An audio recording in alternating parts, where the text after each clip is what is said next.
Madam President, as the world now knows, this morning, President Obama nominated his choice to fill the vacant seat created by the death of Justice Antonin Scalia.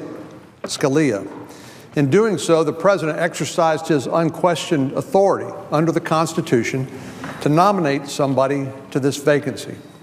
But that same Constitution reserves to the United States Senate and the United States Senate alone the right to either grant or withhold consent to that nominee. It's the same Constitution. You can't argue that the President somehow has an unquestioned right to see his nominee rubber stamped by the Senate and still show fidelity and honor that same Constitution that gives him that authority to make that nomination.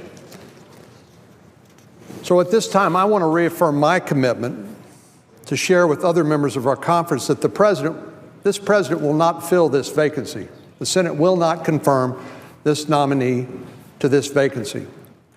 And in doing so, we'll follow the same rule book that Democrats have advocated for in the past. It can't be that one set of rules apply to a Democratic president and a second set of rules apply when there's a Republican president.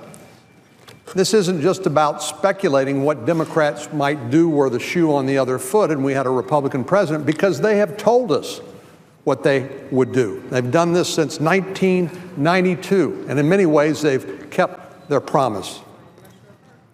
There's a lot at stake.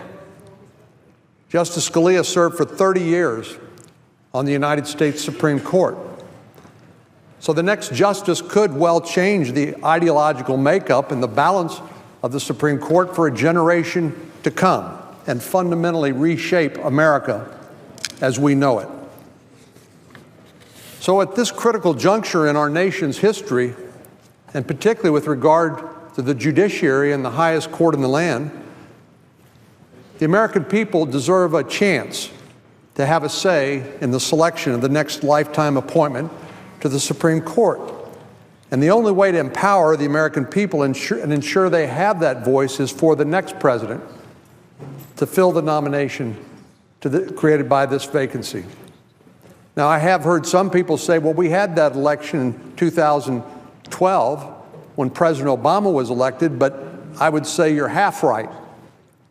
We also had another election in 2014 where the American people gave Republicans a majority in the United States Senate because they saw what happened when this president didn't have any checks and balances.